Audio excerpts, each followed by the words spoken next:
जय श्री राम। हनुमान जी की वाणी राम राम के उच्चारण से निरंतर गूंजती रहती है। लेकिन हनुमान जी की तरह बाकी सब लोग भी तो प्रभु श्री राम की सेवा करना चाहते थे, पर हनुमान जी के होते ये अवसर किसी और को मिलता ही नहीं था। आज मैं आपको एक बड़ी ही इंटरेस्टिंग कहानी सुनाने वाला हूं। जब हनुमान जी के इस सेवा भाव के कारण बाकी सारे लोग परेशान हो गए और उन्होंने हनुमान जी को श्री राम से दूर करने की कई तरकीब लगा दी। और फिर इन तरकीबों का हनुमान जी ने क्या उत्तर दिया, आइए आज आपको ये कहानी सुनाते हैं। जय श्री राम। अयोध्या में प्रभु श्री राम का राज्याभिषेक होने के बाद हनुमान जी वहीं रहने लगे। वे तो श्री राम की सेवा किए बिना रह ही नहीं सकते थे।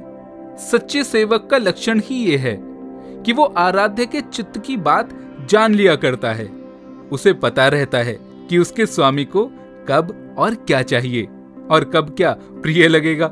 श्री राम को कोई वस्तु चाहिए तो हनुमान जी पहले से लेकर उपस्थित रहते थे।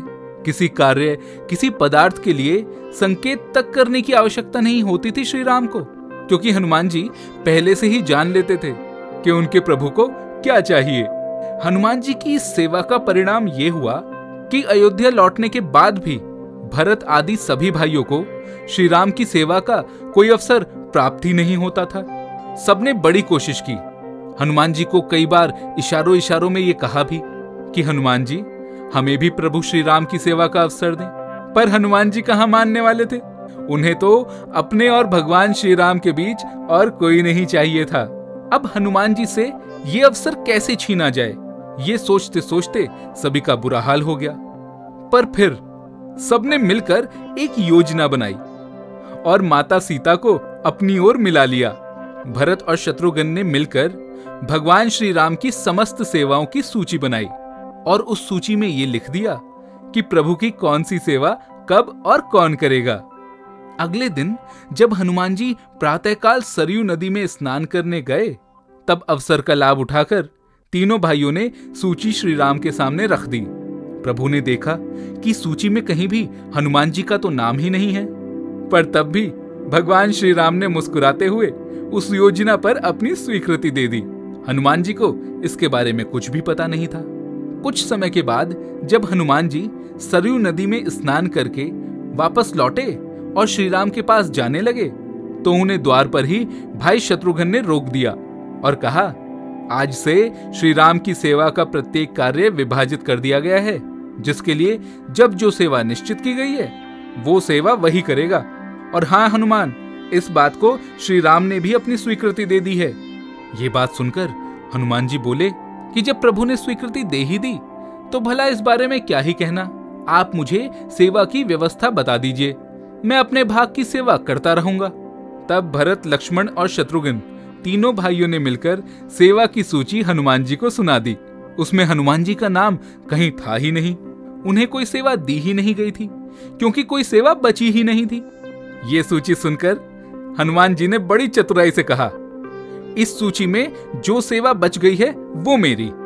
सबने तुरंत हाँ में सिर हिला दिया। ठीक है हनुमान जी, जो सेवा बच गई है वो आप ले लीजिए, क्योंकि सब जानते थे कि उन्होंने तो पूरा ध्यान लगाकर अच्छे से सूची बनाई है और कोई भी सेवा छोड़ी ही नहीं।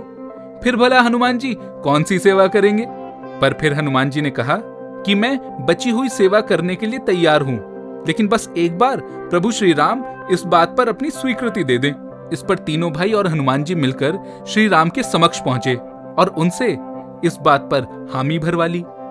हनुमान जी का तो सिर्फ एक ही लक्ष्य था कि बस वे श्री राम के आसपास ही कहीं रहें। उन्हें अपने व्यक्तिगत मान अपमान की जरा भी चिंता नहीं थी। वो तो सिर्फ अपने प्रभु श्री राम की भक्ति में लीन रहते थे।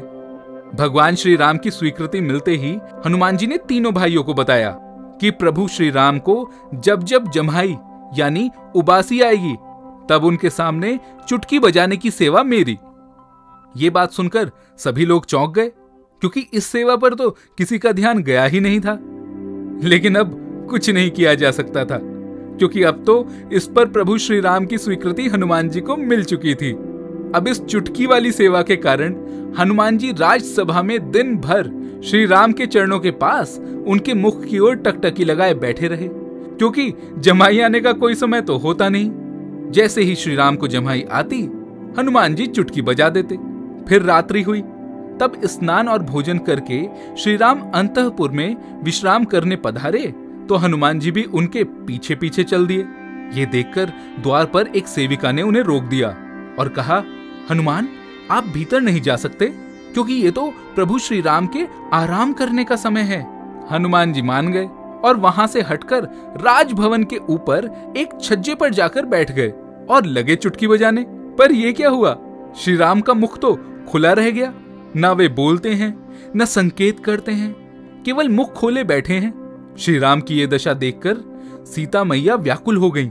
उन्होंने तुरंत ही माताओं को, भाइयों को ये समाचार दिया। सब चकित और व्याकुल थे, पर किसी को कुछ सूझता ही नहीं था। प्रभु श्री राम का मुख खुला था, वे किसी के प्रश्न का कोई उत्तर दे ही नहीं पा रहे थे। सबने परेशान होकर अंत में गुरु वशिष्ठ को बुलाया। गुरु वशिष्ठ के आने पर प्रभु श्री राम ने उनके चरणों में मस्तक रखा, किंतु मुंह खुला रहा और वे कुछ बोले भी नहीं। वशिष्ठ जी ने इधर उधर देखकर पूछा, हनुमान कहाँ हैं? उन्हें बुलाओ तो जरा। जब हनुमान जी को ढूंढा गया तो वे श्री राम के कक्ष के ऊपर के छज्जे पर बैठे चुटकी बजाए जा रहे थे और उनके नेत्रों से अश्रु झरझर करके बह रहे थे। शरीर का रोम रोम रोमांचित था। मुख से गदगद स्वर में कीर्तन निकल रहा था, जय श्री राम, जय जय श्री राम, जय श्री राम, जय जय श्री राम। तब भाई शत्रुघ्न ने हनुमान जी से कहा, हनुमान, आपको गुरुदेव बुला रहे हैं। हनुमान जी चुटकी बजाते बजाते नीचे पहुंचे। तब महर्षि वशिष्ठ ने हनुमान जी से पूछा, हनुमान, ये आप क्या कर रहे हैं? हनुमान जी ने उत्तर दिया कि प्रभु को जमाई आए तो चुटकी बजाने की सेवा मेरी है। मुझे अंतपुर में जाने से रोक दिया गया है। अब जमाई का क्या ठिकाना, कब आ जाए, मुझे तो पता नहीं। इसलिए मैं लगातार चुटकी बजा रहा हूं, जिससे मेरी सेवा में कोई कमी न रह जाए। तब वशिष्ठ जी ने हनुमान जी को समझाया, हनुमान, तुम बराबर चुटकी बजा रहे हो, इसलिए श्री राम को तुम्हारी सेवा स्वीकार करने के लिए उबासी की मुद्रा में मुंह खोलकर रहना पड़ रहा है। अब कृपा करके ये चुटकी बजाना बंद कर दो। श्री राम के इस रोग का निदान सुनकर सबकी सांस में सांस आ गई और हनुमान जी ने चुटकी बजाना बंद कर दिया। जैसे ही हनुमान जी की चुटकी रुकी, प्रभु श्री राम ने अपना मुख बंद कर लिया। ये देखकर सब सन्न रह गए।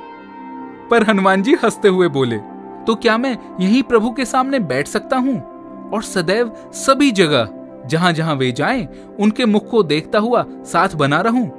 क्योंकि प्रभु को कब जमाई आएगी इसका तो कोई समय निश्चित है नहीं, और मैं नहीं चाहता कि मेरी चुटकी सेवा में कोई कमी रह जाए। प्रभु श्री राम ने खिड़की में से सीता मैया को देखकर मानो मन ही मन कहा, और करो सेवा का विभाजन। हनुमान को मेरी सेवा से वंचित करने का फल देख लिया ना। इस स्थिति को समझकर महर्षि वशिष्ठ जी ने कहा, हनुमान, ये सब रहने दो। तुम जैसे पहले सेवा करते थे वैसे ही करते रहो। अब भला गुरुदेव की व्यवस्था में कोई क्या कह सकता था? उनका आदेश तो सर्वोपरि है। बस वो सेवाओं का विभाजन वहीं का वहीं समाप्त हो गया और हनुमान जी प्रभु श्री राम के मुख की ओर टकटकी लगाकर देखते रहे। यही कारण है कि श्री राम पंचायतन में हनुमान जी छठे सदस्य के रूप में अपने प्रभु श्री राम के चरणों में निरंतर उनके मुख की ओर टकटकी लगाए हाथ जोड़कर बैठे रहते हैं। मैं हूं हिमांशु शर्मा। ऐसी और कहानियों के लिए जुड़े रहें theastrologic.com के साथ, फेसबुक, इंस्टाग्राम और यूट्यूब पर। धन्यवाद।